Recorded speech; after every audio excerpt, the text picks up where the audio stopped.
저는 경비원이에요. 꿈을 꾸는. 아침에 일어나면 제일 먼저 책상에 앉아 시나리오를 써요. 그리고 자전거를 타고 출근해 경비 근무를 하죠. 저는 언젠가 영화 감독이 될 거예요.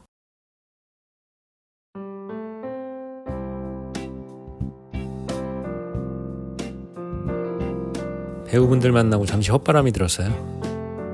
항상 그쪽 사람들을 만나면 이런 생각이 들어요. 아, 내가 있어야 할 곳은 거기구나. 예전에 영화제 구경할 때도 그랬고, 제작사 회의할 때도, 업계 사람들하고 술 마실 때도 내가 있어야 할 곳은 항상 거기라는 생각을 했어요. 근데 저는 왜 여기에 있을까요? 돈 때문이죠. 돈은 중요해요. 돈이 없나? 그렇지도 않아요. 그동안 착실히 모아온 돈이 있어요. 그런데 왜 떠나지 못할까요? 만만치 않은 그쪽 상황을 알기 때문이죠.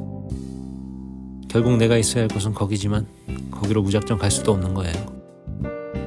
글이나 쓰자. 지금 당장 급한 건 소설 집필이에요.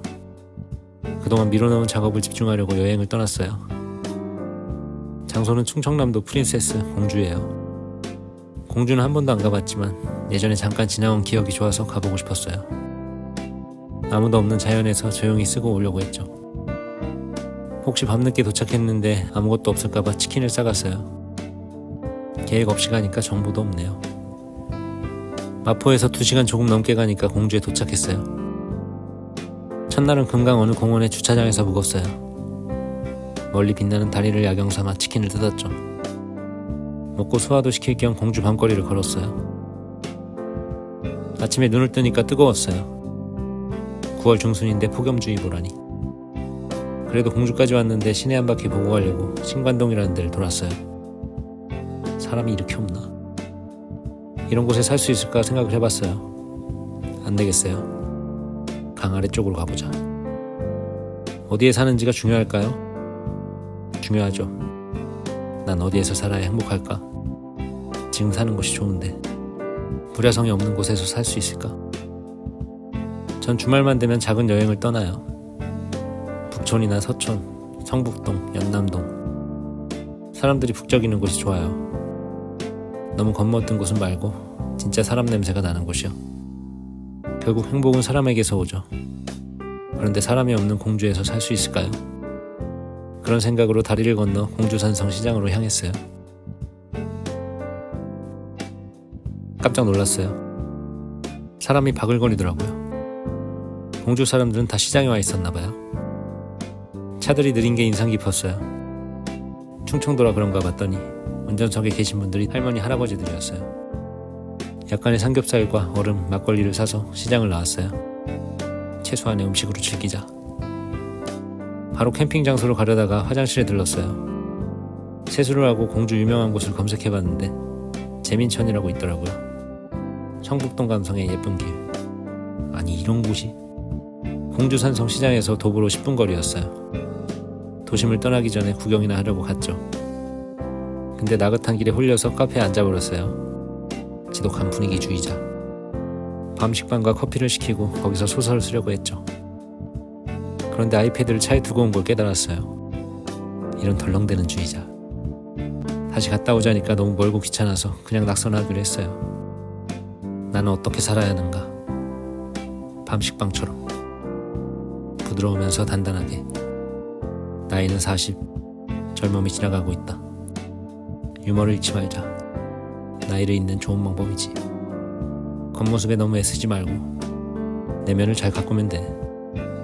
그게 겉으로 뿜어져 나오게 하자. 잘하고 있다. 나는 잘하고 있어. 이대로 천천히 안을 계속 채워나가자. 고통스러운가? 내 삶은 고통스러운가? 고통에 둔감해지면 행복이 보인다. 고통 없는 행복은 잠시뿐이지. 투쟁하고 노력해서 얻어진 행복만이 오래간다. 새벽에 일어나는 건 힘들지만 그게 나를 버티게 해. 지금 할 수 있는 걸 하자. 조금씩, 아주 조금씩. 느리지만 차곡차곡 눈에 보이게. 천천히 우상향하는 거다. 빨리 올라가진 않지만 쉽게 떨어지지 않는다. 실수하지 않도록 기본기를 다지자. 이렇게 세월이 쌓이면 열매가 생긴다. 생각을 쏟아내고 카페에서 나왔어요. 밤식빵에 아메리카노가 꿀맛이더라고요. 다시 보니까 공주에 살아도 괜찮겠다 싶었어요. 금강이 도시를 반으로 가르고 재민천이 도심을 또 반으로 갈라요. 물을 끼고 있는 도시가 평화로웠어요. 그래서 공주 시인 나태주 할아버지가 그런 서정적인 시들을 쓰셨나봐요. 자세히 보아야 예쁘다. 오래 보아야 사랑스럽다. 너도 그렇다. 대자연으로 가고 싶어서 계곡을 검색했어요. 인적이 드문 곳으로 가는 길이 그림 같았어요. 제가 쓰는 스릴러 소설의 배경으로 적합해요. 예전에 광주 여행하고 올라오는 길에 봤던 그 들판이 여전히 예쁜 몸매를 자랑하고 있었어요. 산으로 계속 들어갔어요.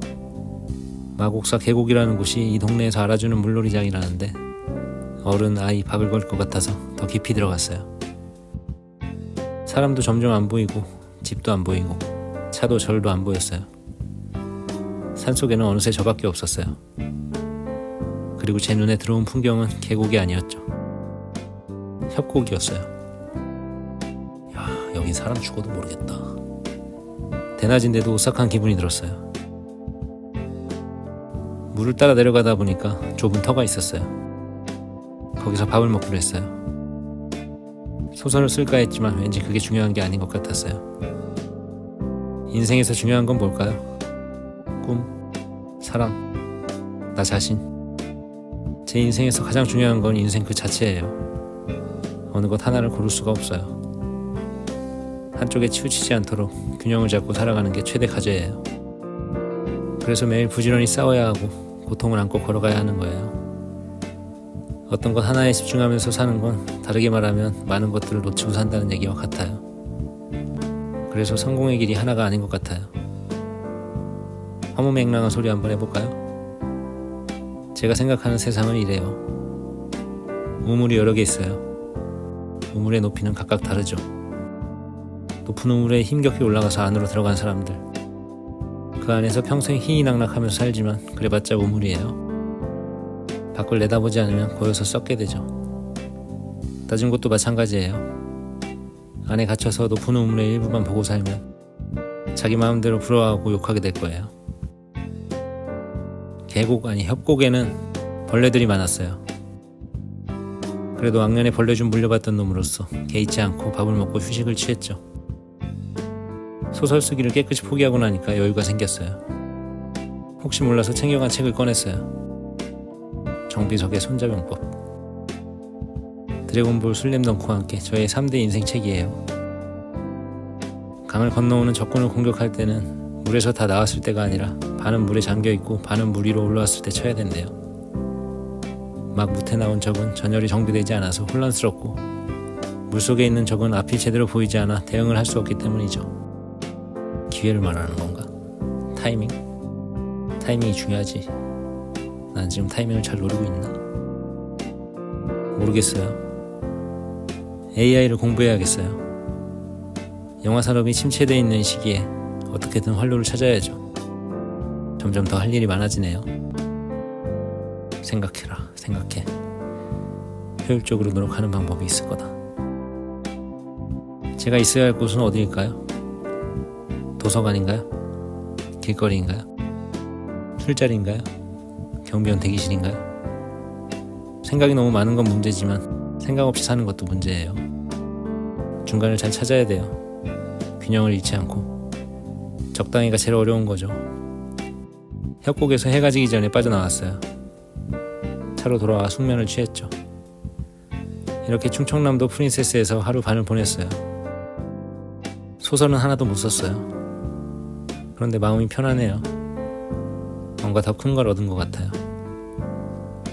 나태주 어르신은 시쓰기로 돈벌이가 안 돼서 오랫동안 교직 생활을 놓지 않으셨대요. 그래서 교직을 직업으로, 시쓰기를 본업으로 생각하고 사셨다고 하죠. 문학사에 남을 대서사시 금강으로 유명한 신동엽 시인님이 계시지만 나태주 할아버지도 금강으로 시를 쓰고 싶으셨나봐요. 그래서 1984년에 금강의 다른 말인 비단강으로 호흡이 짧은 시를 쓰셨죠. 그 시를 소개하면서 끝내야겠어요. 비단강, 나태주. 비단강이 비단강임은 많은 강을 돌아보고 나서야 비로소 알겠습니다. 그대가 내게 소중한 사람임은 더 많은 사람들을 만나고 나서야 비로소 알겠습니다. 100년을 가는 사람 목숨이 어디 있으며 50년을 가는 사람 사랑이 어디 있으랴. 오늘도 나는 강가를 지나며 되뇌어 봅니다.